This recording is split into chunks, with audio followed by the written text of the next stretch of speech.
قرآن اور حدیث ہدایت ہے دوستوں، برعکس اس کے جو ہے جہالت ہے دوستوں۔ السلام علیکم ناظرین، پروگرام ہے دین اور خواتین اور میں ہوں آپ کی ہوسٹ عشرت علی۔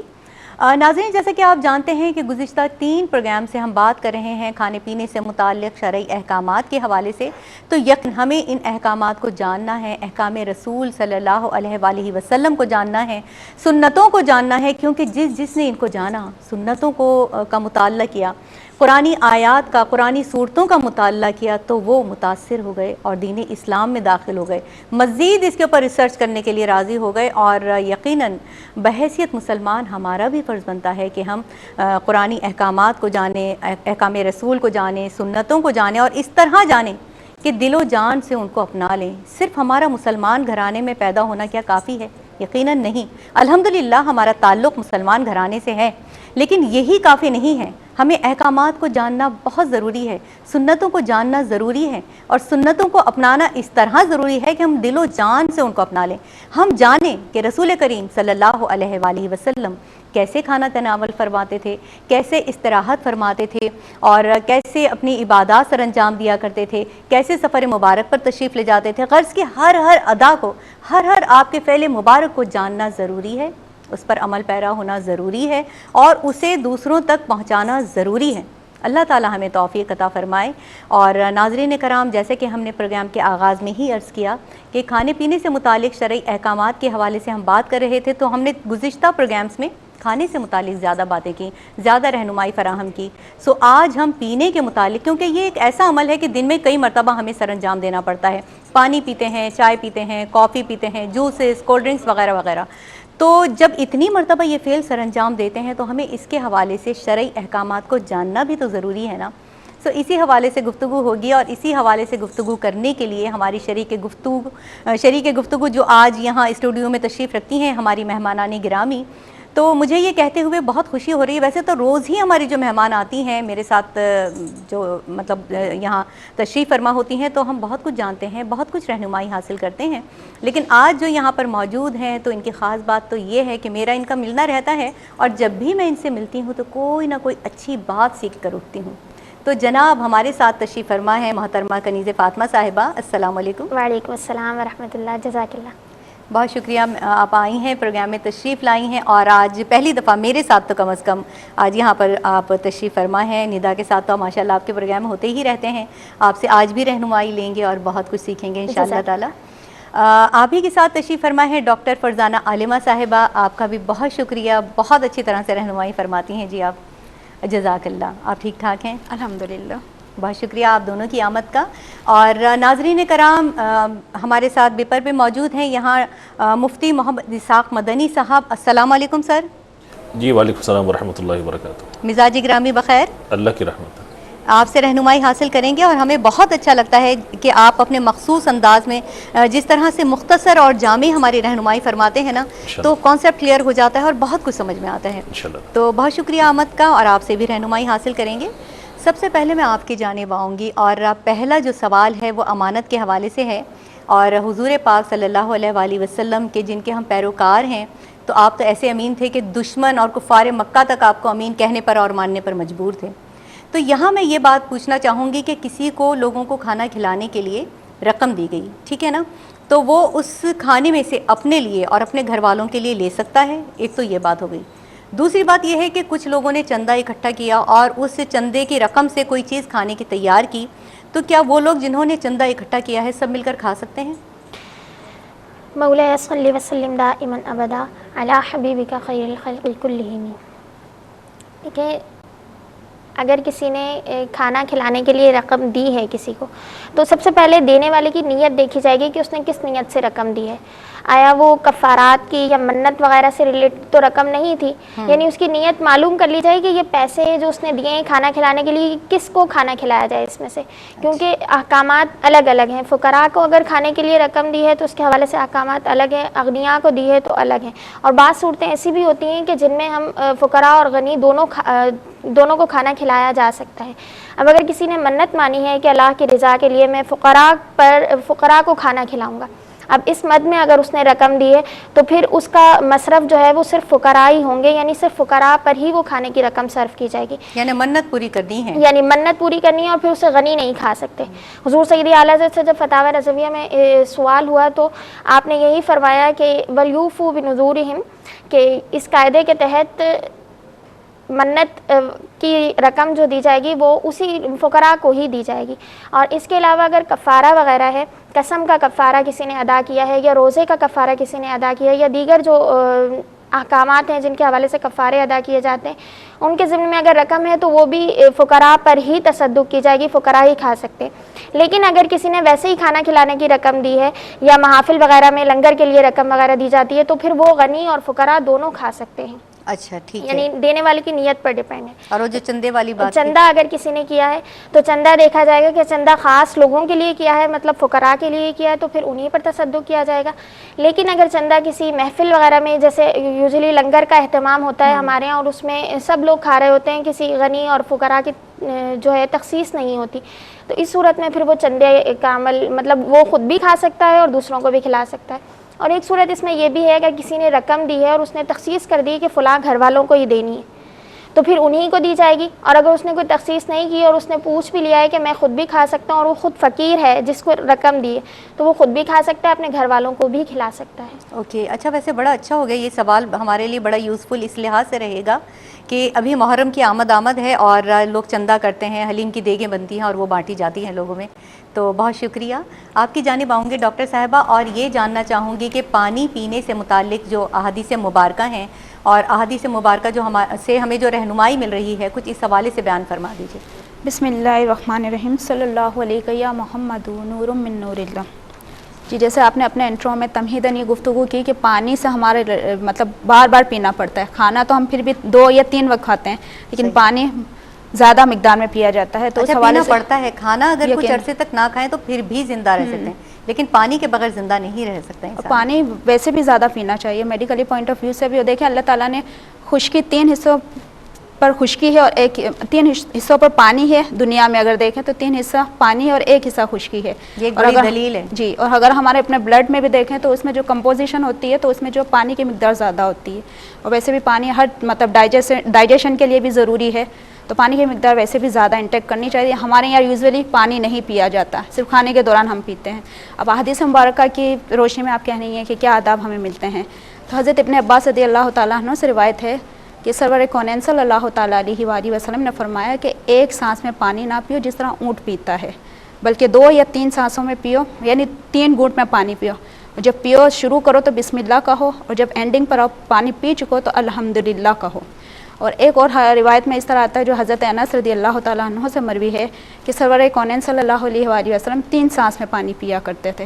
یہ زیادہ سیر کرنے والا ہے، صحت بخش ہے اور زود ہضم ہے، تو لہٰذا پانی جب بھی پئیں دائیں ہاتھ سے بسم اللہ سے شروع کریں، 3 سانس میں پئیں، اور ہر بار جب بھی پانی سانس لیں تو برتن کو منہ کے آگے سے ہٹا لیں، اور پہلی اور دوسری سانس میں 1 گھونٹ پئیں، اور جب تیسرا سانس لیں تو پھر اس کے بعد مطلب جتنا پانی پینا چاہیں اتنا پی لیں۔ اس طرح جو ہوتی ہے نا، پیاس بھی بجھ جاتی ہے، مرض سے دوری بھی نصیب ہوتی ہے، بیماریاں دور ہوتی ہیں، اور یہ کھانے کو اچھی طرح ڈائجسٹ بھی کرتا ہے۔ واقعی اللہ تعالیٰ کی بڑی نعمت ہے، ویسے تو بہت سی نعمتیں ہیں لیکن پانی بڑی نعمت ہے، اور اسپیشلی جب پیاس لگی ہے نا تو کوئی جوس، کوئی مطلب آپ کی پیاس بجھا نہیں سکتا جب تک کہ آپ پانی نہ پئیں۔ وہ کہتے ہیں نا کہ ماں کا نعم البدل نہیں ہے، اسی طرح پانی کا بھی کوئی نعم البدل نہیں ہے۔ کیا بات کہی بھائی آپ نے، کیا بات کہی ہے۔ مفتی صاحب آپ سے رہنمائی چاہیں گے، اور یہ جو ٹوٹے ہوئے برتن ہیں نا، کچھ اس حوالے سے آپ سے بات کرنی ہے کہ کئی مرتبہ ایسا ہوتا ہے کہ بڑے خوبصورت برتن ہوتے ہیں، ڈیکوریشن پیس ہوتے ہیں کانچ کے، شیشے کے، یا پھر ڈنر سیٹ ہوتے ہیں، ٹھیک ہے نا، تو وہ اگر ٹوٹ جائیں تو دل نہیں چاہتا کہ ان کو پھینکیں، یا تو دل چاہتا ہے کہ ڈیکوریشن پیس بنا کے رکھ لیا جائے، یا اگر تھوڑا سا ٹوٹا ہے تو اس کو استعمال کر لیا جائے، لیکن اس پر بزرگ جو ہے وہ ٹوکتے ہیں کہ جی ٹوٹے ہوئے پیالے میں یا کپس وغیرہ میں، گلاس میں جو ہے وہ پانی نہیں پینا چاہیے، تو شرعی حکم کیا ہے اس حوالے سے؟ بسم اللہ الرحمن الرحیم، اللہم رب اشرح لی صدری ویسر لی امری واحلل عقدۃ من لسانی یفقہوا قولی واجعل لی وزیرا من اہلی، آمین۔ بہت شکریہ۔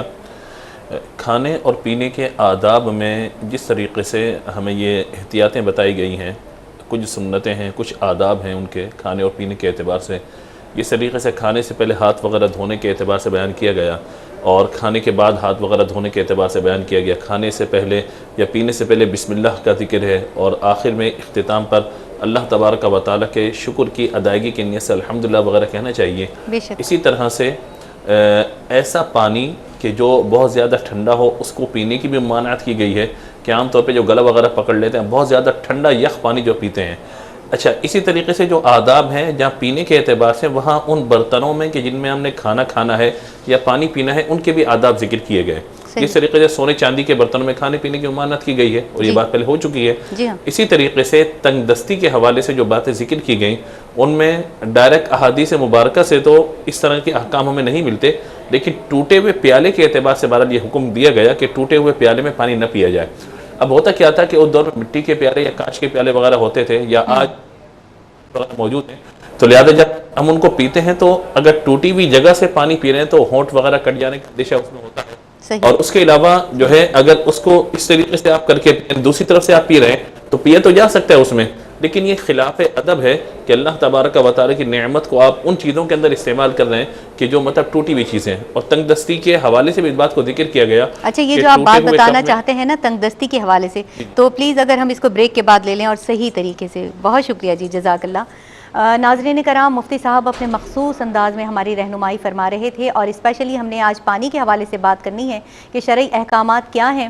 تو جناب اس وقت تو مجھے جانا ہے بریک پر، تو آپ بھی ایک گلاس پانی پئیں، میں بھی پانی پیتی ہوں، لیکن ہم سنت طریقے سے پئیں گے، بیٹھ کر پئیں گے، بسم اللہ کہہ کر پئیں گے، دائیں ہاتھ سے پئیں گے، 3 سانسوں میں پئیں گے، اور پانی پینے کے بعد اللہ کا شکر ادا کرنا یعنی کہ الحمدللہ کہنا نہیں بھولیں گے۔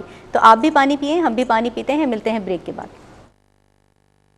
واپس آ چکے ہیں، اور بریک پر جانے سے پہلے مفتی صاحب جو ہے ہماری رہنمائی فرما رہے تھے۔ تو مفتی صاحب میں چاہوں گی کہ وہ جو تنگ دستی کے حوالے سے آپ بات بتا رہے تھے نا، تو پلیز اس کو کمپلیٹ کر لیجئے گا۔ بسم اللہ الرحمن الرحیم۔ تنگ دستی کے حوالے سے جو باتیں صوفیاء کرام نے یا فقہاء کرام نے نقل فرمائی ہیں اپنے تجربات کی روشنی میں یا حدیث مبارکہ کے ظاہر سے احکامات کو لیتے ہوئے، تو ان میں یہ بات ذکر کی گئی ہے کہ ٹوٹے ہوئے برتن یا ٹوٹے ہوئے پیالے میں پینا یہ تنگ دستی لانے کا ایک سبب بن سکتا ہے، نہیں کہ لازمی طور پر ہوتا ہے بلکہ بن سکتا ہے، کیونکہ اللہ تبارک و تعالیٰ کی نعمت کو آپ اس طریقے سے استعمال کر رہے ہیں کہ وہ ٹوٹا ہوا برتن ہو یا ٹوٹا ہوا پیالہ ہو تو یہ گویا کہ محتاجی کی طرف بندے کو لے کر کے چلا جاتا ہے۔ تو لہذا اس حوالے سے احتیاط کی ضرورت ہے، میڈیکل کے حوالے سے بھی، کیونکہ جراثیم وغیرہ وہاں پر موجود ہوتے ہیں، ایک تو اس حوالے سے بھی، اور دوسری بات یہ کہ پیتے ہوئے خدا نخواستہ مطلب ہونٹ وغیرہ زخمی ہو جائیں تو اس حوالے سے منع کیا گیا، اور تیسرا ہے کہ محتاجی آ سکتی ہے ان چیزوں کے استعمال سے، اور اسی لیے بزرگوں سے ہم نے دیکھا ہے کہ کوئی پیالہ اگر چٹک جاتا ہے یا گلاس کے اندر دراڑ وغیرہ پڑی ہوئی ہوتی ہے تو منع کرتے ہیں کہ بھئی اس کو استعمال نہ کیا جائے بلکہ اس کو جو ہے وہ ضائع کر دیا جائے، اور یہ ضائع کرنا کوئی اسراف وغیرہ نہیں ہوگا، کیونکہ چیز جب تک درست ہے اس کا استعمال کیا جائے، اور جب وہ استعمال کے قابل نہ ہو تو پھر اس کو ضائع کر دینا چاہیے۔ بہت شکریہ، جزاک اللہ۔ باقی جتنے بھی احکام شرعی ہیں تو یقیناً اس میں جو ہے اللہ کی حکمت ہے، مصلحت ہے، تو ہر بات کی وجہ ہوتی ہے۔ ہمارا خواہ کہ ایسے ہی دل چاہتا ہے کہ جی ہم اس کو اٹھا کے رکھ لیں، بڑا خوبصورت سا ہے، لیکن نہیں رکھنا چاہیے۔ آج ہم نے اس بات کو جان لیا۔ اچھا کنیز فاطمہ صاحبہ، مجھے یہ بتائیے کہ مائیں جس وجہ سے بڑی پریشان رہتی ہیں، میں اس حوالے سے آپ سے سوال کرنا چاہوں گی، خود میں بھی بڑی پریشان رہی ہوں، اپنی بیٹی کو بار بار منع کرتی رہی، تو اس حوالے سے آپ بتائیے کہ جو بچے باٹلز کو منہ لگا کر پیتے ہیں، اسکول لے جاتے ہیں واٹر باٹلز تو منہ لگا کر پیتے ہیں، اور بچے تو کیا ہم نے بڑوں کو بھی ایسا کرتے دیکھا، تو شرعی احکامات اس حوالے سے کیا ہیں، ایک تو یہ بتا دیجئے، اور دوسرے اگر باٹل جو ہے وہ ٹرانسپیرنٹ ہو، ٹھیک ہے نا، اور پینے والا ایک ہی شخص ہو، تو مطلب اکیلا شخص اس کو استعمال کر رہا ہے، تو اس حوالے سے شرعی احکامات کیا ہیں؟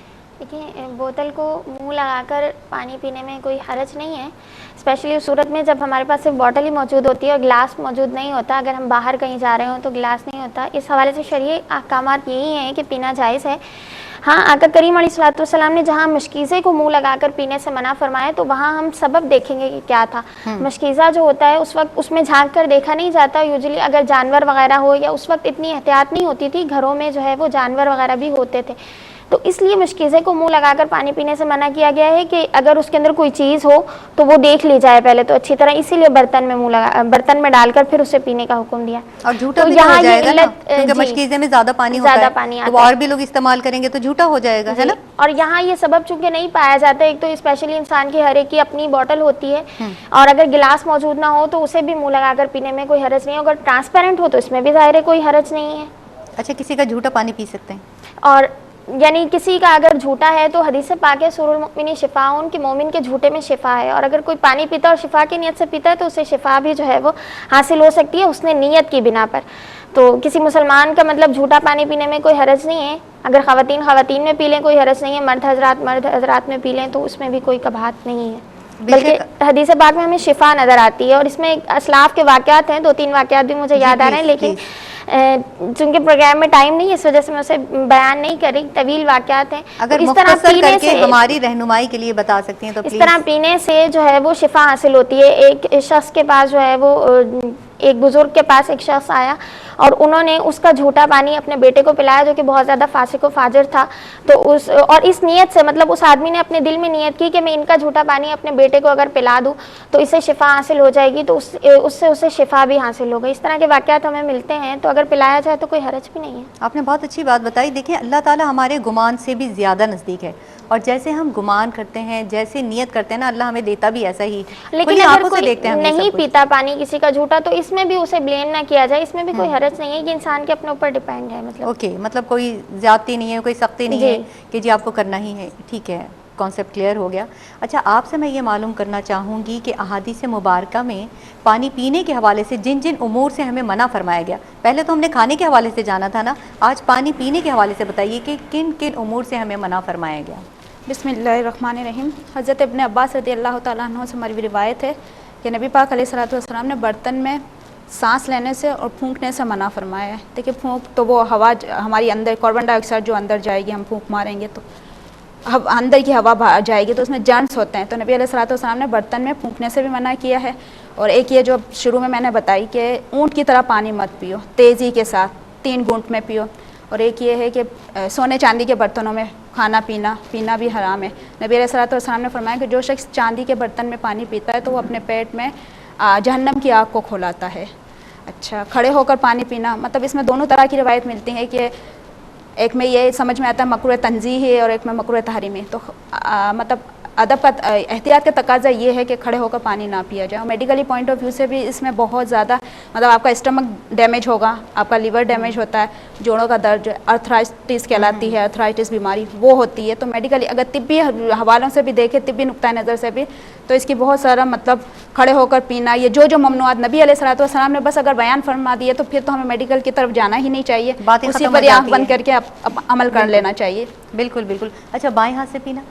بائیں ہاتھ سے پینا بھی ممنوع ہے، لیکن اگر کسی کے ساتھ عذر ہے کہ سیدھا ہاتھ میں کوئی مسئلہ ہے تو عذر کی وجہ سے تو وہ بائیں ہاتھ سے پی سکتا ہے، لیکن ویسے دائیں ہاتھ سے پینا چاہیے۔ اچھا کھانے کے حوالے سے جب ہم نے یہ ممنوع باتیں جو ہے نا جب ہم نے جانا تھا تو ہم نے یہ جانا تھا کہ کھانا بھی جو ہے وہ بائیں ہاتھ سے نہیں کھانا چاہیے۔ اب اس حوالے میں کھانے پینے دونوں سے متعلق بتا دیجئے کہ کچھ لوگ لیفٹی ہوتے ہیں، ٹھیک ہے نا، تو وہ ہر کام لیفٹ ہینڈ سے کرتے ہیں، تو کھانا پینا بھی جو ہے وہ الٹے ہی ہاتھ سے کرتے ہیں۔ ایک تو یہ بات ہو گئی۔ دوسری بات یہ ہے کہ کچھ لوگ چھری اور کانٹے سے کھانے کے عادی ہوتے ہیں۔ اس وقت کھانے کے متعلق بات آ گئی تو چھری سے جیسے کہ وہ کاٹتے ہیں سیدھے ہاتھ سے، کیونکہ پاور ہوتا ہے نا سیدھے ہاتھ میں، تو ایسے کاٹ کے اور الٹے ہاتھ سے چھری سے ایسے اٹھا کے پک کرتے ہیں منہ تک۔ تو یہ دونوں صورتوں میں بتائیے کیا یہ صحیح ہے؟ دیکھیے بائیں ہاتھ سے جیسے پہلے تو یہ ہے کہ ماؤں کی ذمہ داری ہے کہ بچپن ہی سے بچوں کو وہ اس طرح کریں کہ وہ سیدھے ہاتھ سے کریں، کیونکہ یہ نبی پاک علیہ الصلوۃ والسلام کی ہمارے جو رہنمائی ملتی ہے وہ اس اعتبار سے اس طرح ملتی ہے کہ نبی علیہ الصلوۃ والسلام نے فرمایا کہ جو بھی اچھے کام ہو نا اسے دائیں ہاتھ سے کیا جائے۔ تو کھانا پینا اچھا ہے تو اسے دائیں ہاتھ سے کیا، اور پھر جو بھی نجاست وغیرہ کے جو کام ہے وہ بائیں ہاتھ سے کیا جائے۔ تو آپ خود دیکھیں کہ ہم بائیں ہاتھ سے پھر بائیں ہاتھ سے کیسے کھائیں پئیں، لیکن اب مجبوری یہ ہے کہ اب بچہ سیکھ چکا، اب جوانی بڑا ہو چکا ہے، تو اب وہ رائٹ سائڈ سے نہیں پی سکتا رائٹ ہینڈ سے، تو پھر وہ لیفٹ ہینڈ سے پی سکتا ہے، یعنی اب عذر ہو گیا نا، عذر ہو گیا، معذور ہے۔ کہنے کا یہ مقصد ہے کہ جو لرننگ ایج ہے اس سے ہی سکھانا ہے، بچوں کی تربیت کرنی ہے، اسی سے سنتوں کو اسٹارٹ کرنا چاہیے۔ کالر ہے ہمارے ساتھ، کال لیں گے۔ السلام علیکم۔ السلام علیکم۔ وعلیکم السلام، کون بہن کہاں سے بات کر رہی ہیں؟ ہمیرا ملتان سے بات کر رہی ہوں۔ جی ہمیرا، آپ تو ہماری پرماننٹ کالر ہیں، جی فرمائیے کیا کہنا چاہتی ہیں؟ اچھا میرے 3 کوشچن ہیں۔ پہلا کوشچن یہ ہے کہ شادی بیاہ کی تقریبات ہوں یا دیگر تقریبات ہوں تو دعوت نامے میں 2 لوگوں کو یا فیملی کو دعوت دی جاتی ہے، مگر بعض لوگ دعوتوں میں اپنے دیگر رشتہ داروں اور دوستوں کو بھی لے جاتے ہیں کہ اچھا ہوٹل ہے ہمارے ساتھ چلو کھانا بھی اچھا ہوگا، تو ان کا ایسا کرنا کیسا ہے؟ اگلا کوشچن یہ کہ سوئم چیلم کا کھانا زیادہ تر اغنیاء کھا جاتے ہیں، یہ لوگ میت کو دفنانے کے لیے بھی بے چین ہوتے ہیں، جلدی سے دفن کیا جائے، ہمیں چاول وغیرہ ملے، تو میت کے موقع پر بھی دعوتوں کا سما ہوتا ہے،